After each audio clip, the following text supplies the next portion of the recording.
My name is Naomi Jane, I'm Michelle Voigt. and you're watching Santa Barbara Talks with Josh Molina.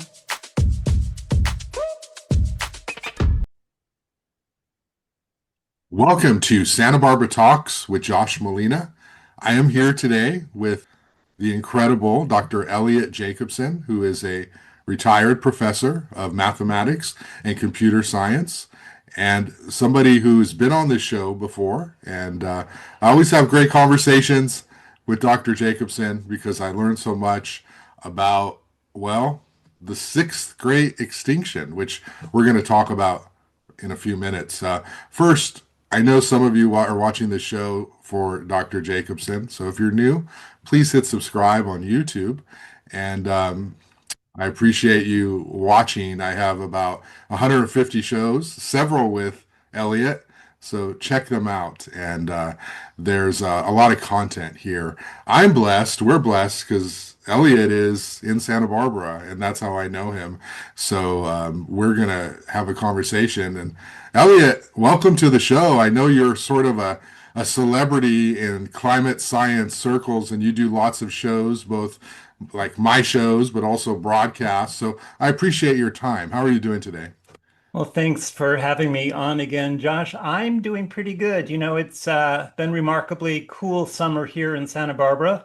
As you've experienced it, as have I. So we've actually had a pretty nice year this year. And yeah, it's a nice day outside today, and it's great to be on your show again.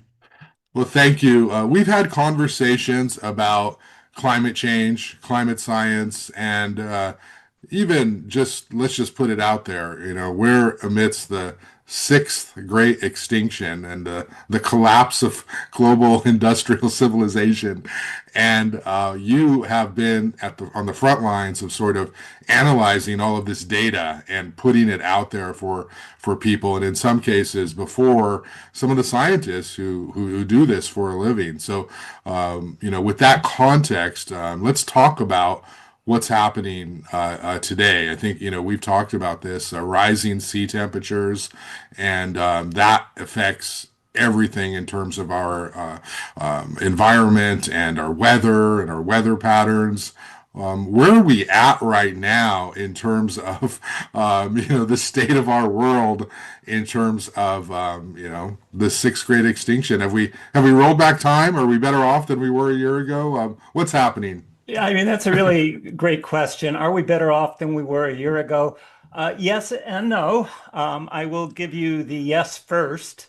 2024 was the hottest year on record globally, ever recorded since record keeping began. And if you do the paleoclimatology, it was probably the hottest year on the planet in over the last 120,000 years. So that was 2024.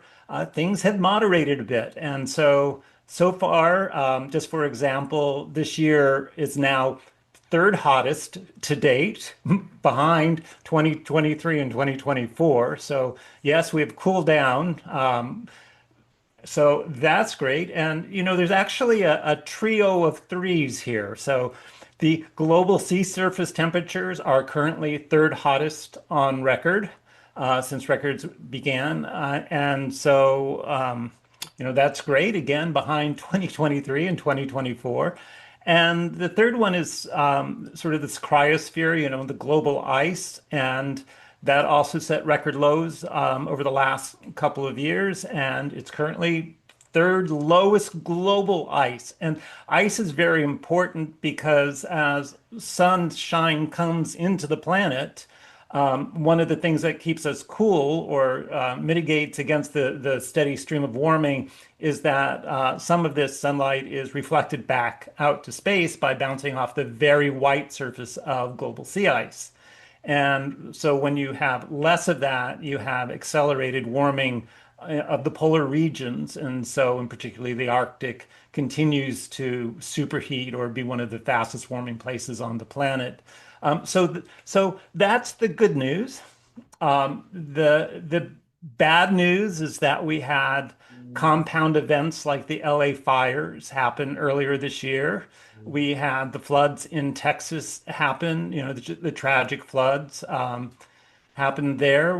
We are continuing to see record temperatures in specific locations. Japan just had their hottest summer on record. The UK just had its hottest summer on record.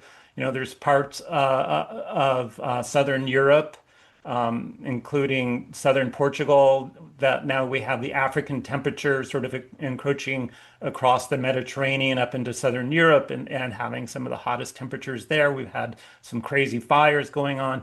So even though things have moderated a bit, things are also much worse than they've ever been in certain places.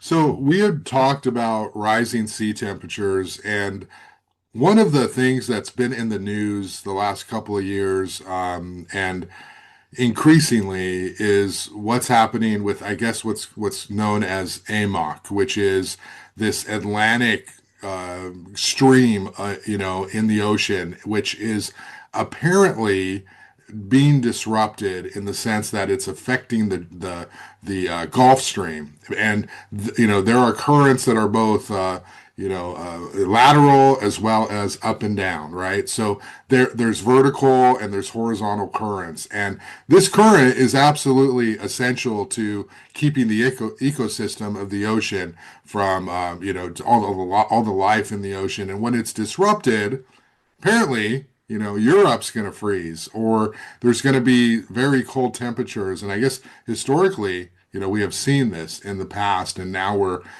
rapidly approaching it in a faster pace than we've ever been. Can you help us understand, like, what is happening with AMOC, and is this a real thing? Is this an urgent situation, a crisis? So one way to think about what's happening with this is if you look at geographically where Europe is compared to, say, where Alaska is, right? Roughly the same longitude. I hope I got that one right. And yet Europe is much warmer, right, than Alaska. So what makes Europe warm are the currents that come up through the Gulf Stream and then across south of Greenland and then over into Europe, transporting essentially tropical heat northward. And this process then, the water takes a dive down, and so there's actually different layers. One's on the surface is coming this way, and underneath is going backwards, and it actually circulates around the entire Atlantic basin, clear into the southern hemisphere. So what is happening is that as Greenland heats up, more and more fresh water is going into the ocean just south of Greenland. And that fresh water is lighter than the salt water. So it stays on top of the surface. And so it actually acts as a block to the warm water transport up from the southern hemisphere. And so as climate change progresses, we're going to get more and more of this blocking effect, this cold spot. And if you actually look at global climate models and actual right next to that maps of global sea surface temperatures, you can actually see this sort of red everywhere on the planet, except for this huge blue spot just south of Greenland.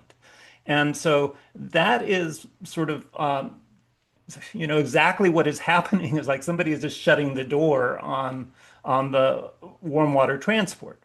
And so as a consequence, this current has been slowing down. And it's actually been slowing down. I think it's been traced to 50 to 80 years now. It's been gradually weakening this current. But all sorts of models have been created that try and predict exactly when this is going to tip. It's a tipping point. When is it going to stop? And that very much depends on how fast the ice on Greenland melts and how much melt it requires to create this block, right? Those sort of two things. And so there's always this back and forth. It's a little more, it's a little less, it's already happening, it's going to happen by. And right now, there's just something published this last month that's saying we're going to start seeing a pretty dramatic effect by the year 2050. The temperatures in Eastern Europe, I'm sorry, Western Europe, far Western Europe, right, could drop by as much as 15 to 20 degrees. So we're talking about a very powerful impact on the weather there. And the impact is not going to be as great further inland, just because the way the areas get warmed or cooled is different than on these coastal areas. But yeah, that's definitely in the cards, right? That is definitely something that is playing out right now as we speak, as sort of a catastrophic consequence of climate change. And it's coming. It's coming at us like a train, right? It's not something that we have the power to stop in any way at this point. Right.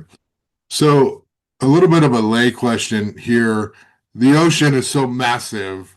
How is it that the melting of glaciers um, yeah, I guess, non-salt water mixing with all of that, how is that so disruptive when we sort of look out at the ocean, it feels eternal and just humongous. And so you're telling me that glaciers melting can disrupt that. For people who maybe not understand the scope of that, like how does that happen? How does that work?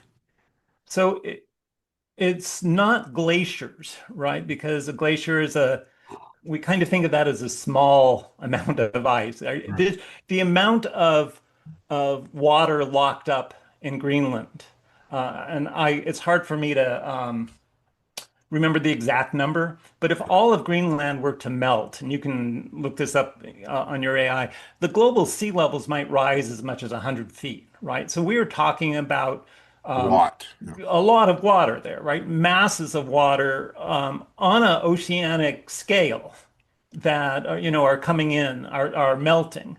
Right now, from what I understand, the melt rate is about only about 10% of what would be required to shut the door on the current. So the reason that it's not stopping today is kind of, you're right. There's not enough water to stop this massive flow. But you have to remember also the Gulf Stream, these streams, they're not ocean wide. They might be 20 or 30 miles wide, right? So you're not talking about the Gulf Stream being some huge oceanic quantity. It is a lot of water. It's moving at a rate that it has a lot of momentum. And so stopping it is going to require a great deal of meltwater. And the point is that Greenland has that meltwater capacity Yeah. latent in it. So we talk about temperatures dropping. What did you say? 15 to 20 degrees. What does that mean? What does that mean for the life in the ocean? What does that mean for Europe? Maybe, obviously agriculture, crops, farms. I mean, what does that mean as a practical matter? It's not just people need to bundle up, right? There's a huge chain of effect here. So it's not just that part of the planet, but essentially the infrastructure for all of the major industries and cities around the planet, and especially in the first world north, were created in the midst of a relatively stable 20th century, right? Climate, so 1900 to 1999. That's when this civilization was really constructed, right? Those are the buildings we have, the roads we have, the sewers, the electricity lines. Everything we have was created based on a climate roughly like 1950 to 1970-ish, right? And that's actually called the Great Acceleration, when a lot of modern global industrial civilization was sort of designed, built, planned. So pretty much nowhere on the planet is the infrastructure prepared for what's coming. And this is going to especially be the case if the AMOC collapses, but it's the case in many other locations as well, right? We simply don't have the water resources to fight the fires in the Western United States. We don't have the capacity to farm crops when we have flooding rain and hail storms that are 1 in 500 year events. We don't have the ability to cool our homes in climates that are suddenly 10 degrees warmer than they've ever been historically. So, for example, in France has this big initiative, this big actually political battle about air conditioning, whether we should or shouldn't have, they should or shouldn't have it, right? It was never a question before, and now suddenly that just to make it survivable, that's on the table. So, I mean, that's the problem is that the infrastructure just does not meet the moment in any way right now. And we're starting to see the consequences of that in terms of not only having these major climate events happen, but in our inability to really respond to them robustly. We just, the tools just aren't there anymore. So yeah, so there's just no way to combat this from an exterior perspective because it's happening so quick and so fast. If you're in Europe and you're watching this, you're paying attention, right, to climate science and this possibility. I guess it sort of goes to this whole sixth great extinction, which is eventually the species are going to die, right? And most of them. And depending on what part of the world you're living in, it's going to happen a lot sooner. If you're somebody who's 25 years old in Europe, are you moving? Is it that too simplistic? How are you preparing for something like this? So immigration, climate refugees is already a huge problem, and it's just going to become even more dire. And, countries are closing their borders already.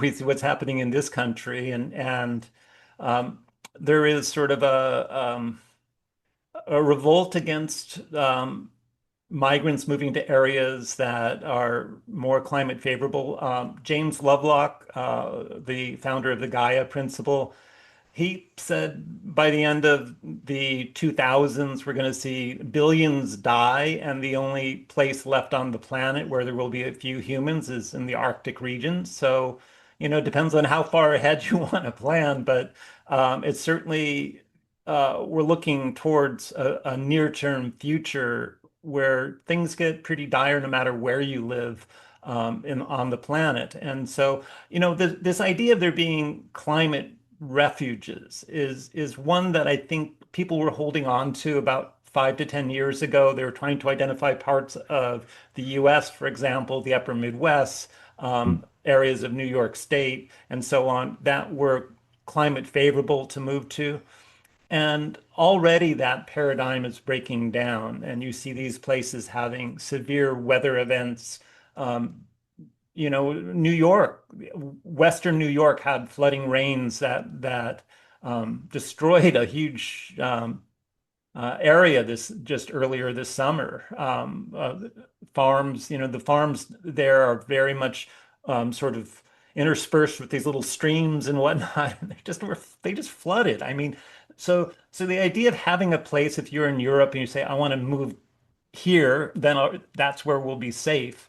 I don't think it's any different than any other part of the world right now. We just have to accept that there are no safe locations anymore. So, you've talked about being a doomer, right? And what that means a lot on this show and elsewhere. What can be done? Are there geoengineering efforts to sort of affect the atmosphere to reduce the amount of ice in Greenland from melting or slow it down? Obviously, I mean, I'll ask you about just sort of what people do to conserve energy in a few minutes, but are there big efforts that government or organizations can make to slow this down, or no, it's not, there's no way. So it's actually sort of built into the climate modeling that there are technological fixes that will be put in place in the future. There's this whole concept of overshoot that's built in, which is to say we no longer will stay below 1.5. We will go past it, but some future technology will suck carbon from the atmosphere, will there be some sort of solar geoengineering that'll help us come back again. The carbon sequestration, right? The idea of actually sucking CO2 and burying it or putting it in some other form, planting more trees is a form of carbon sequestration. So there was just a study that came out that said the total capacity of the planet to sequester carbon, the available locations, given human civilization, changes in the environment that are happening, the technology that's needed, and so on, is about 10% of what they thought it was just a few years ago when sort of making the projections for what we could expect to be able to sequester. So the actual total amount that we can cool the planet by now has an upper limit on it of about 1 degree Fahrenheit. Mm. And that's if we use every available place on the planet to store carbon in some way, right? Meanwhile, the planet keeps on warming up from the greenhouse gases, even after we've saturated the planet with our carbon storage, Yeah. given that we could ever do that. Um, so there is a practical limit, right? And it's not just a political limit, it is a physical limit. So then you get into things like cloud whitening, injecting sulfur into the upper atmosphere. This idea of um, spraying, like these ships will go over the ocean, sort of spraying water into the air, right, to try and create more reflective space. There's even ideas about putting a giant reflective parasol out in outer space, to try and reflect some of the heat back.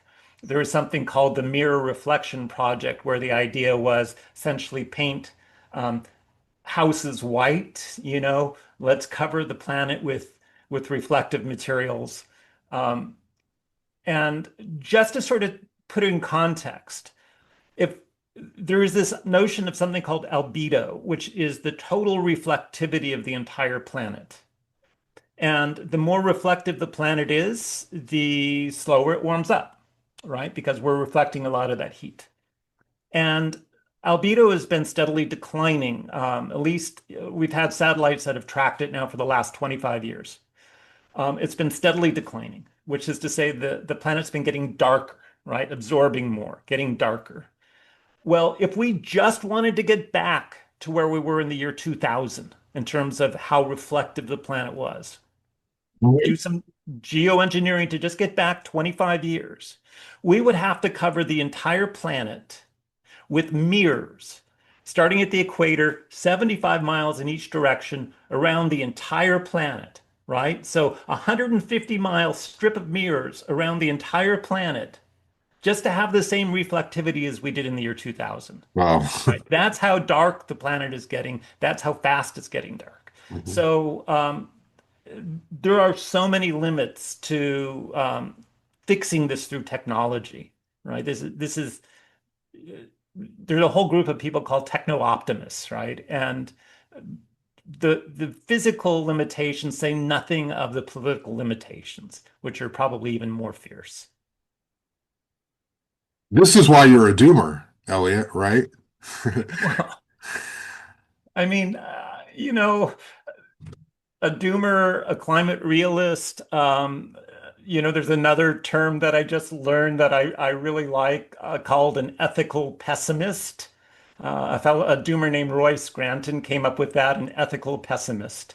So, yeah, sure, all of those. But we've talked about some sort of lower level things people can do to reduce, carbon emissions and come up with alternative sources of energy.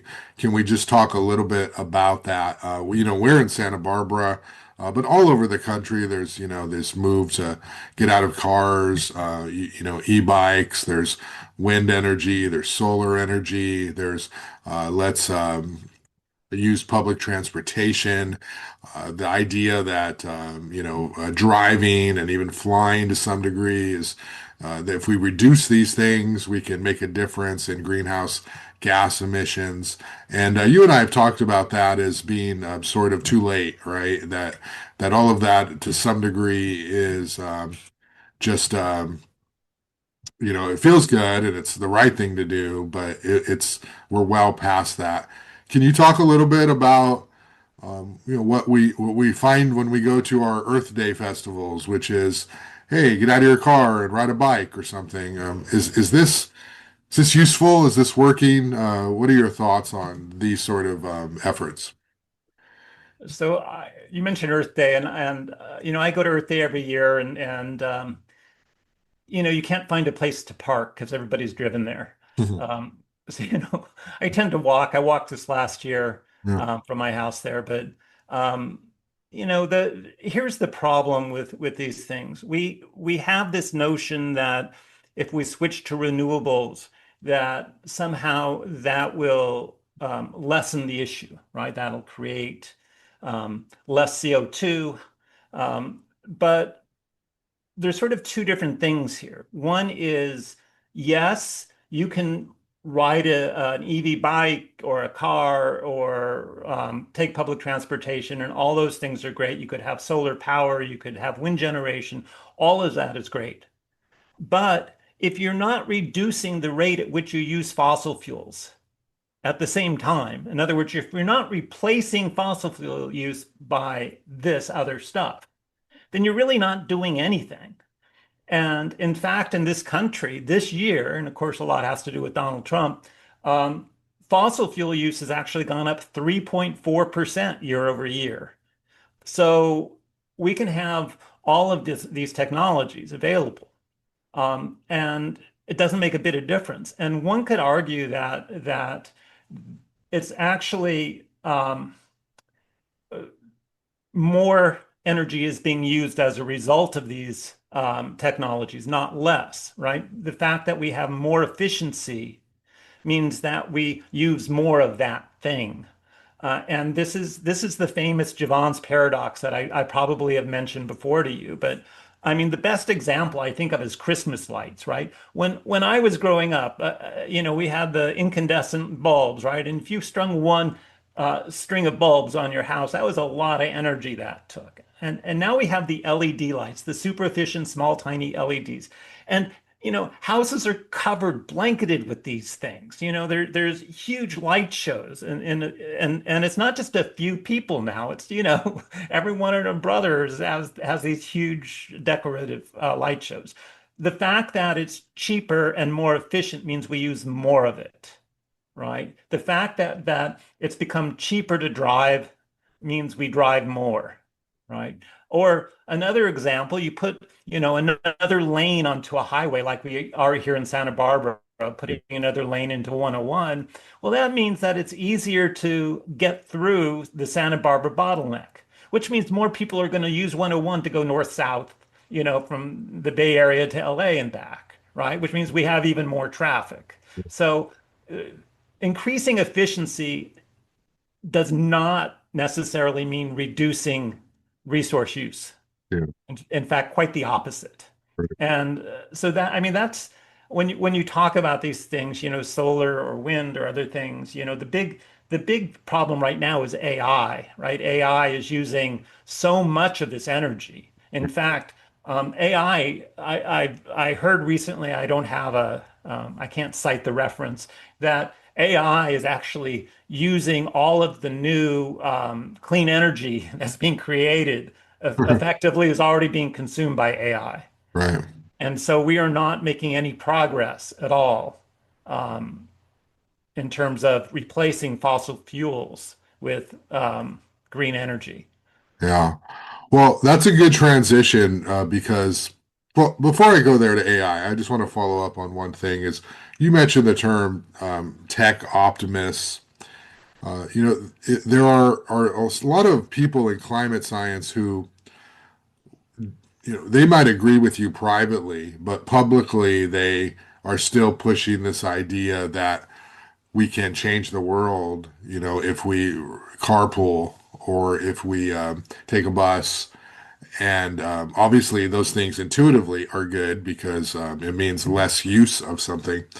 But it's sort of a virtual signaling for a lot of people, and for a lot of people whose careers depend on climate science funding and this sort of thing. Um, you know, what do you say to sort of that attitude, that tech optimist, that those people who might hear you and others say, well, we can't have this negative attitude because every little bit counts, Elliot. And when you say that, it sounds like, you don't think that every little bit counts. How would you respond to that sort of sentiment, which does exist out there with a lot of these mainstream, climate scientists who get attention in the media? A lot of what's written, I mean, the books that come out about climate change have at the very end of them some sort of appeal that focuses on um, sort of a moment of enlightenment when people will wake up and realize the planet is dying and we've got to now we'll suddenly humanity will all come together and make a right turn from its ways. And a lady published a book called Saving Ourselves. Dana Fisher is her name. She's a sociologist, so she studies um, how groups think and behave with respect to climate issues. And it's brilliant work. And her um, belief is something called anthroshift. And what anthroshift means is that when things get bad enough, when conditions on the planet get bad enough for humans, then and social movements happen that change how the entire society behaves in an instant. And she, quotes COVID and how we all went on lockdown and the nobody was flying or driving and we were, we made do with very little. Um, so I am constantly rejecting these sorts of narratives in my own writing and my own work because they assume that humans have a capability that really has never been demonstrated in the long run, which is to say, um, we had a few months where everybody stayed home, and then there was the rise of the anti-vax movement, right? And even Donald Trump, who hired Anthony Fauci, um, now they want to prosecute him for whatever the crime is that's being created. I'm not up to that, but I mean the sort of 180 turn that happens, and we see that in the rejection now in many countries of the green movements. It's whether it's in parts of Europe, Germany especially, or England, or in Brazil. There are where um, open governments have tried to make these changes. The people have risen up against them once the hardship that they create comes. And it's only in authoritarian countries like China where where real demonstrable progress is being made. So, what do I say to these people? I routinely am very saddened and point out the contradictions in my own writing. Just that this idea that humans have some innate capacity to change their ways, um, it's just not based on any reality that um, has ever been documented. We own more stuff and use more stuff than ever before, and I mean, I was thinking about when I was a kid just recently and how little I had, right? I mean, just I didn't we got four stations on the TV. I used to listen to the radio. Um, and there just wasn't a lot to do.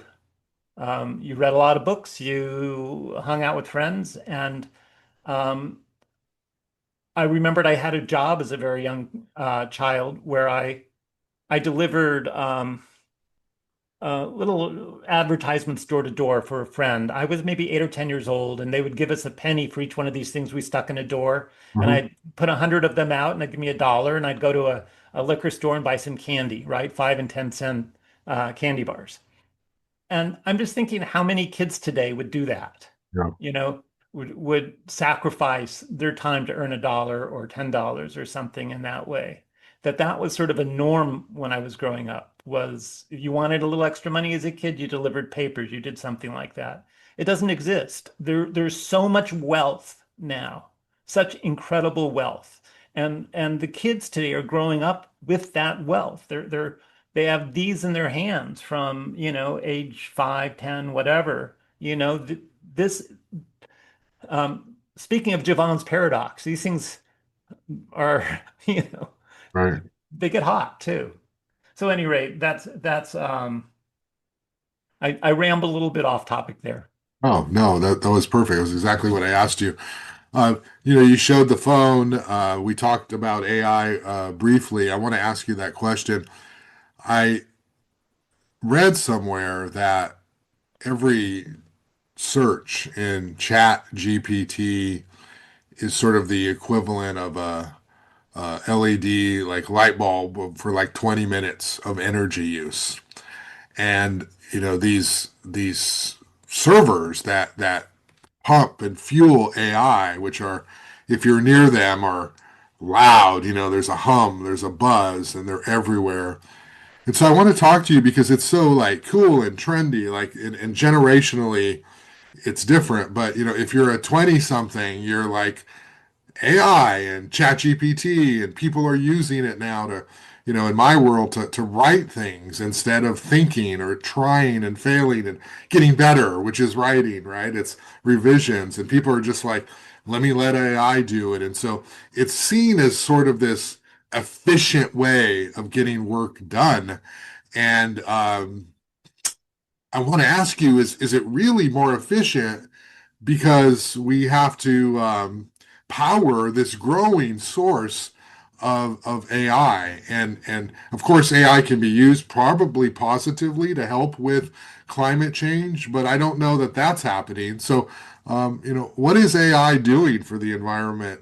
Is again, it's another bad thing or what? Well, I mean, there's what is it doing and what is it used for? Well, AI is now being used for climate modeling, which is great. I mean, I'm starting to see hurricane, the cones, the future forecasts for hurricane tracks being generated by AI. And so, I mean, there are practical uses for it in climate science. Um, but, it's the question is AI good or bad for the planet? And it's just sort of come along at this really awkward moment in our history. It's like of all the times for AI to be sort of rearing its head, right? And it's not 20 years ago, it's not 20 years from now. It's right in this moment in these last 3 years that it's really exploded, the GPTs and the Groks and Gemini and, all these different large language models that are being used. Require all of this energy consumption right at a moment when we were sort of making progress with wind and solar and hydro and maybe some places nuclear to shift the balance, right? And as I said earlier, all of this power is now being consumed just by these data centers, just by these large language models. And there's problems. One of the problems is just grid capacity. The when you ship current over power lines. There's only so much room for that. And when AI is being placed in locations that have limited grid capacity, it can cause local blackouts. It can cause problems for people who live in the area, and that together with the water use that these centers have, they can create just environmental issues right in their location, but also implied environmental issues over the planet. So, for example, a simple query in AI, as you mentioned, the power use, but a simple query like "Help me write this email," might use about a tablespoon of water. If you have AI create an image for you, a picture, the water used for that is about 2 cups, about Oh, half a wow. quart. So how is that water used? Well, these processors are very hot. So there are water cooling systems and the water is recirculated. And in order to cool the water that's being circulated over the processors, they use evaporative cooling, and so a certain amount of that water just evaporates to cool the other part of the water, just like you have evaporative cooling in Arizona, for example, right? It's how my air conditioner worked there. I don't know if they still use that kind or not. The water would drip through the evaporators and so the big problem with those, is sort of both of these things, the power they consume and the water they consume. And between those are probably the two resources that are sort of most critical on the planet, as droughts happen in the West, as rivers dry up globally, as groundwater is depleted, we suddenly have AI sucking water. And um, um, I don't know again where I hear these things, but one of the statistics is like the power consumption for global AI is about the same as the power consumption for all of England. Mm. So, it's like, a smallish to medium-sized first world country versus AI, right? And that's where we're at right now with the power consumption. And of course, that power some of it may be generated by wind and solar, but a lot of it's fossil fuel generated that's powering these things. So they're both directly through their heat, contributing to climate change, but also indirectly through the implied greenhouse gases. They're contributing to climate change as well. Yeah. So yeah, it's a very strange moment for these things to have come on, reached this moment, this point. I mean, it's And sort of, go ahead. I'll just confess, I use them all the time, Yeah. right? I find AI to be incredibly helpful in my day-to-day work. And I try and avoid images, creating too many images with them because I know about the water damage that does. But simple text prompts are quite, well, of course, if there's a billion of these things, a billion drops of water is a lot of water. So, Yeah. It's interesting the increase between a photo and I wonder what it is for a video. I get these ads, for, we'll draw your soulmate or we'll draw your past life. These apps come up and, for fun, yes, once in a while, be like, what does this look like? Or, there's this kiss your celebrity, like they have this new app where, they have you in two photos and then it creates oh this yeah. animation where and it's very fun, right? But I don't think people realize that the little work that they do here on their phone, everybody, if everyone does it, it has a massive impact on the planet, and people still sort of see themselves as being cool. Like the internet is one thing for everybody. It's like the internet is Facebook, right? But Chat GPT and AI, this is what is the cool sort of social media now, the TikTok or something. And it's all, consuming. You mentioned climate modeling. Does that help? I mean, to be able to predict the next hurricane or the bit monsoon or weather pattern, so I guess it might help in terms of our resources that we don't have to prepare for it. But I mean, don't we still need smart human beings to use AI in a right way to battle climate science, not just predict and tell people what's to come? Um, I mean, that's very likely the case that it can be directly helpful. I don't know what those applications are. Um, there's running climate models is sort of one of the um, hallmarks of what it means to be a climate scientist. You have a computer run a situation, a simulation 1,000 times, and you sort of figure out the range of possible futures that can happen, and it helps you identify where we are in the ensemble of possible futures. And so climate modeling has been going on for decades now, the sort of intensive use of computers to run these simulations. AI is changing the way those models are run, but it's still the same concept, ultimately trying to get the same types of information. Can we predict the future of Arctic ice? Can we predict what the weather will be like next winter based on the expectation of what's happening with El Nino or La Nina, right? Can we predict the number of likely hurricanes next season based on historical similarities and understanding what's happened in similar years? So, I mean, this is just what happens all the time. And I don't know the extent to which AI is replacing these sort of more traditional models, but I will say that the traditional models were very computationally intensive and used every bit of as much energy anyway as AI would use to do similar things now.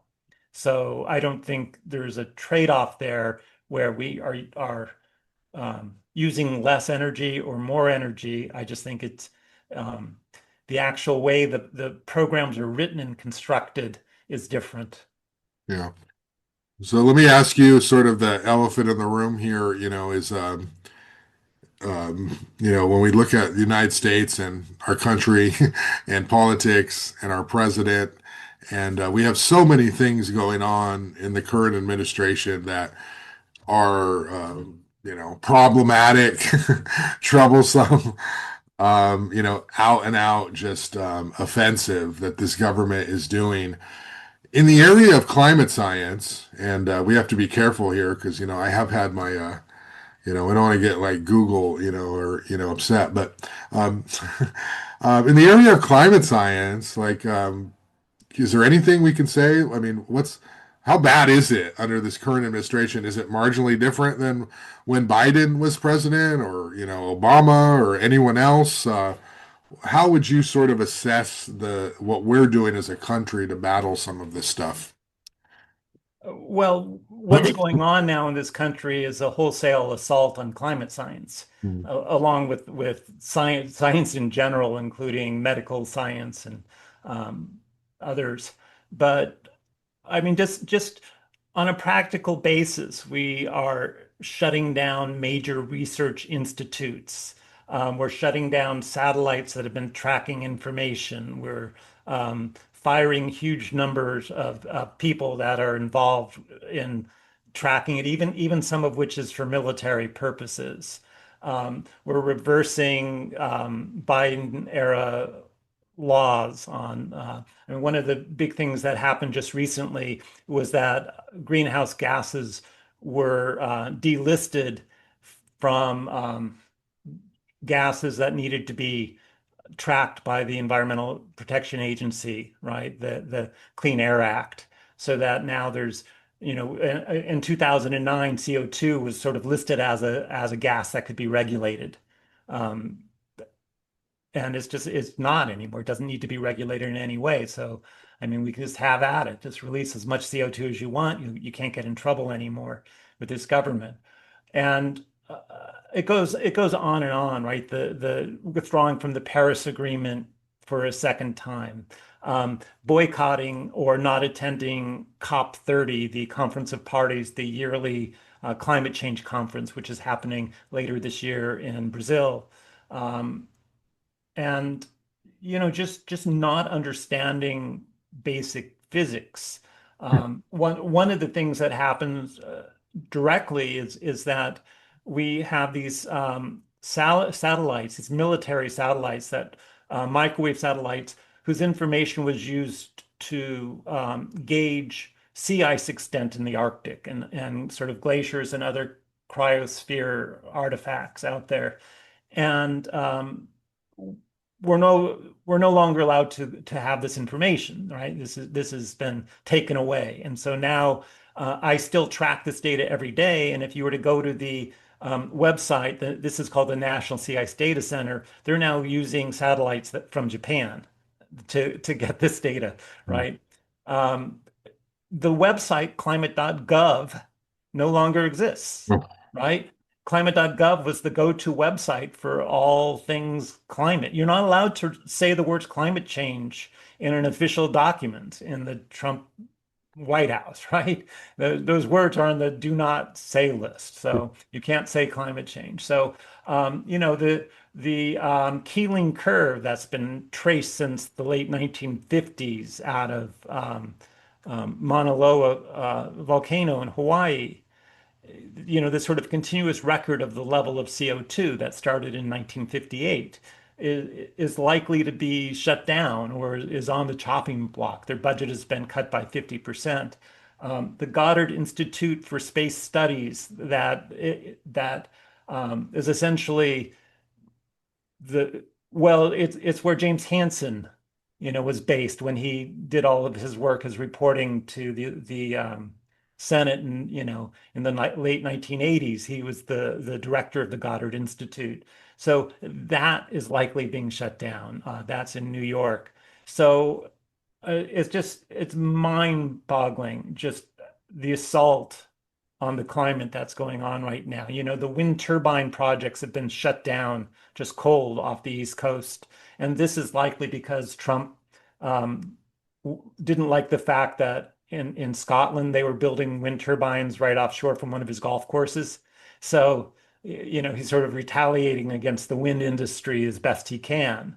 I mean, if the idea is to make this country energy independent, you would think that all sources of energy would be on the table. And yet, actively attacking solar and wind is what's going on with the administration. So, um, yeah, where are we right now? Well, it's just getting worse, faster, worser, faster than ever before. That's just where we are, and it's a very, very sad situation to sort of be seeing this, firsthand. Um, if you had hope, like these books want you to have, I would, advise you to strongly reconsidering that um, response and sort of look at the logic of actual human actions that are taking place right now and their consequences. Yeah. You're like the Eminem of climate science because the way you could just spit out and say those facts is fascinating. This whole list of things that is currently happening. I want to Crazy. put that over AI, background music, and that would be viral the way you just outlined all of that. It's pretty incredible.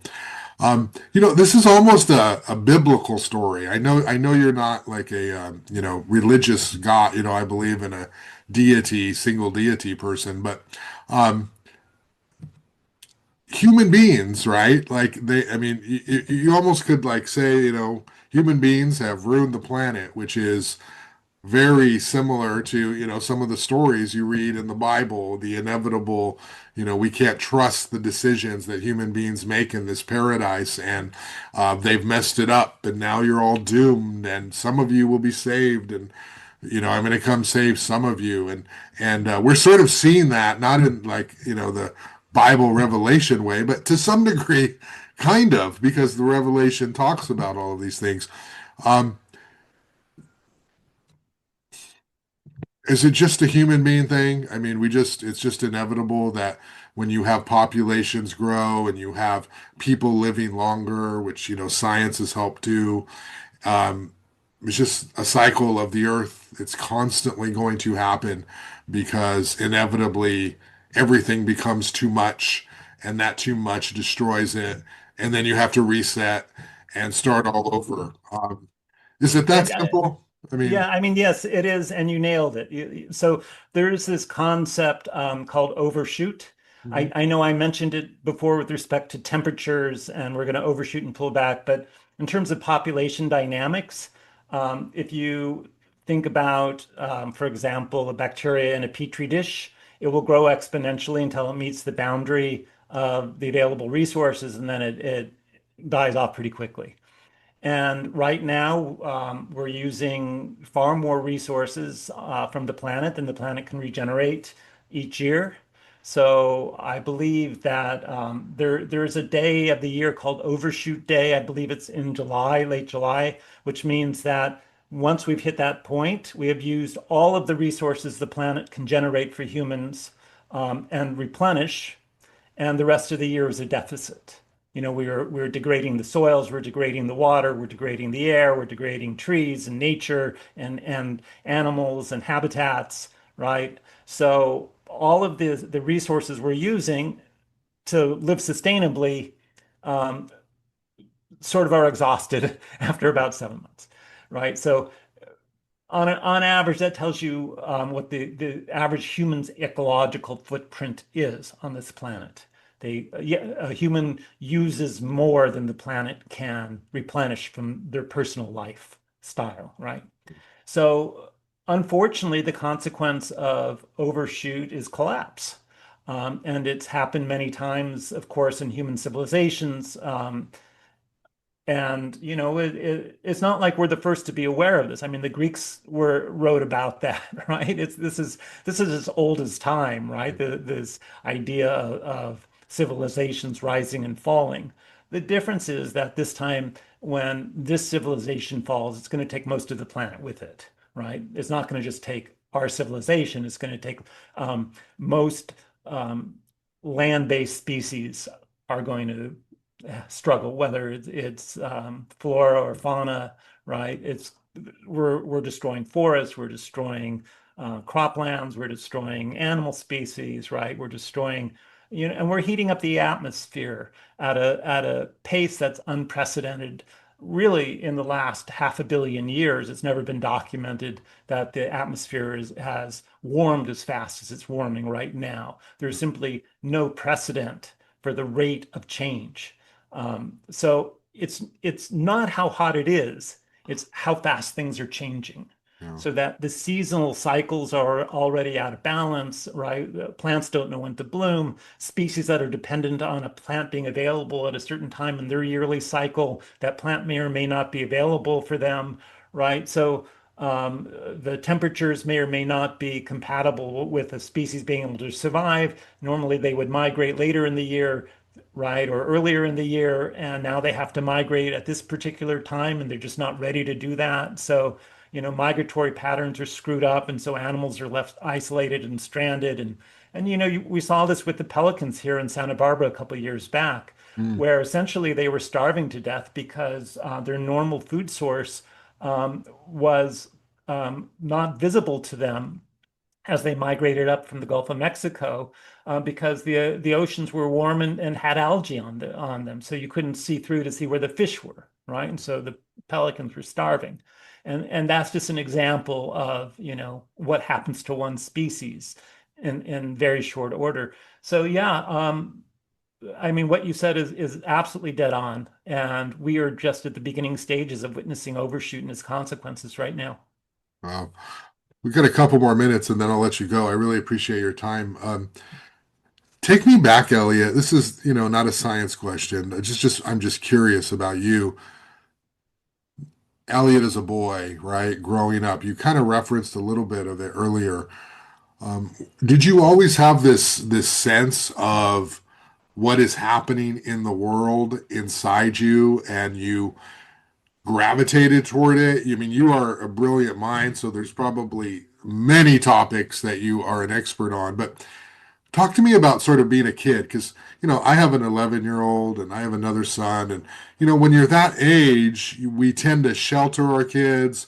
We want them to believe that the world is this incredible place where they can grow up and do anything they want. And, we sort of gradually phase them into how bad the rest of the world is. What were you like as a child? Was there a turning point for you when you sort of maybe lost hope, or maybe you never had it and you sort of said, I need to see the world as it is, not how I imagine it to be? When I was growing up, late 1960s to early 1970s is sort of the first period I remember becoming aware of sort of world events, starting with the moon landing in 69. I mean, of course, all the assassinations of the 60s I was aware, but I was very young. But I was sort of where your younger daughter is right now, right at the start of the environmental movement, right when there was the Santa Barbara oil spill, when Earth Day was created, when all of these laws were suddenly put in place and these agencies were created. I mean, the EPA, the Clean Water Act, the Clean Air Act, the Endangered Species Act, getting rid of lead and ozone mitigation and on, right? All of this stuff happened in the early 1970s. Pretty much every good environmental law that has allowed the planet to survive for 50 more years without collapse happened between 1968 and 1980.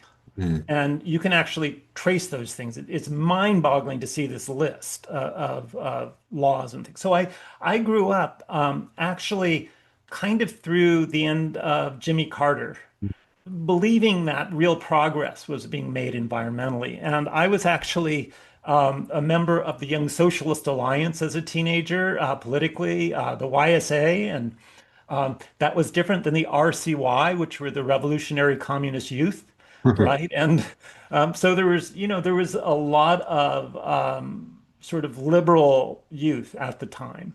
And I was actually a member of an organization that was associated with the Unitarian Church called LRY, Liberal Religious Youth. And I grew up in LRY, went to LRY camps and LRY youth groups and LRY activities at the church. And so, that was my upbringing. And so it was kind of optimistic, right? I could see the changes. I felt the power of the environmental movements. And so for me, the right turn really happened when Ronald Reagan was elected in 1980. And all of a sudden, the solar panels were taken down from the White House that Carter put up, and Reagan's famous, well, it's been misspoken, but the paraphrase is, if you've seen one redwood, you've seen them all, right? So there was the Ronald Reagan Memorial Redwood Grove that had one standing tree in it, and the rest were clear cut. And his response to acid rain and the ecological problems at the time. I mean, it just was such a shock, right? It was such a shock. And so that was really sort of the beginning in my life of taking this turn um, towards pessimism, right? Towards ethical pessimism, towards understanding that um, we had this momentum, we had this thing happening, and it failed, right? And nothing like it has even been vaguely approached since then. There's the Inflation Reduction Act was nothing like what happened in those years, right? This is just one piece of legislation that, promoted clean energy, gave credits for cars and this and that. It wasn't a massive series of bills that tried to protect everything about the environment. Create new agencies, create new laws, create new regulations. None of that was in the IRA. The IRA was a giveaway to clean energy industries. Um, so I've just, it's kind of just that feeling like, well, we had our chance. Yeah. And I think what a lot of young people who kind of are of this okay boomer mentality, where they don't like my generation, how come you left us this horrible world, right? How could you not change these things when you had the chance, right? What they don't understand is that, but for what my generation did, and I can't take credit for it because I was not, out in those. I was young. I was 5 years too young, essentially, as people about 5 years old. What they did was make the planet survivable, so that kids today could even exist, right? You would not exist today, I would say to my grandkids, right? And I have 4 grandkids. You would not exist today but for the environmental actions that were taken in the 1970s. So when you try and go blaming us for not doing enough, right? You just have to understand that we did everything. We did everything for you to exist today. And it'd be great if your grandkids could exist, 50 years from now. but not likely, not likely the way things are going. And that's the tragedy, right? We had that chance. We had that moment.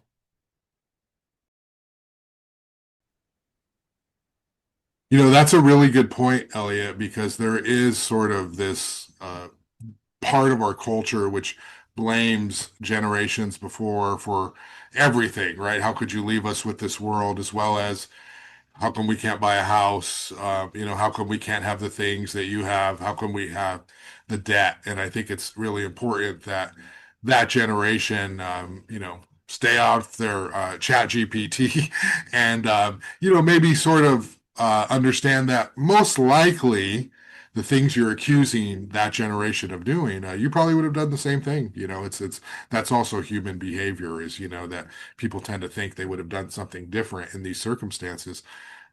But Well, your point being that there was actually a lot of good work done, but it was, kind of rolled back.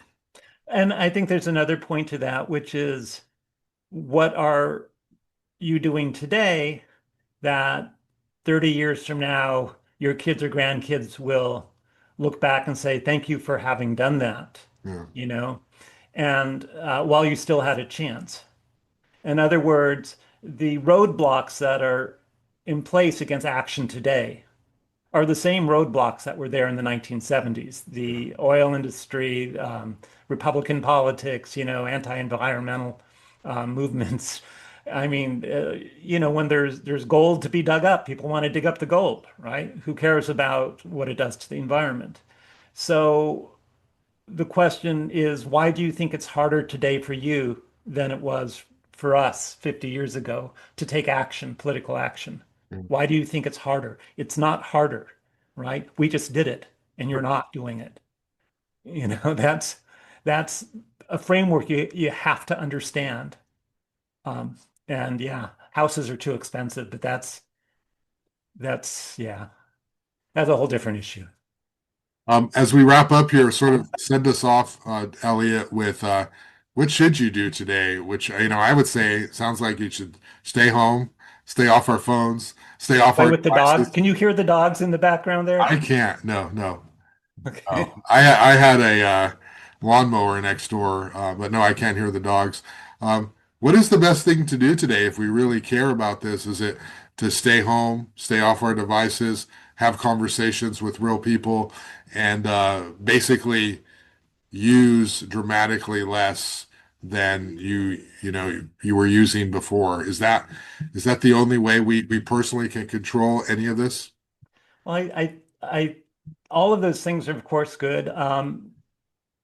I think the other, and this is always a hard one to say, but first world people need to have fewer kids, right?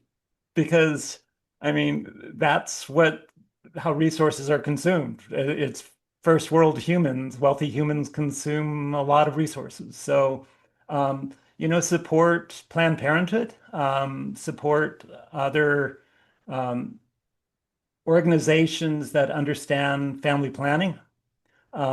That's a really critical point that is very rarely discussed and needs to be emphasized. But also, just less stuff, more walking, more riding a bike and less stuff. And you don't need to travel. You don't need to go places. You don't need to have things. So those are all very good for me to say, very easy for me to say, but that's not something that in any practical sense is going to change um, human behavior anytime soon. So unfortunately, I think being a doomer means not trying to save humans, but it means trying to save as much of the planet as we can for whatever comes after humans, right?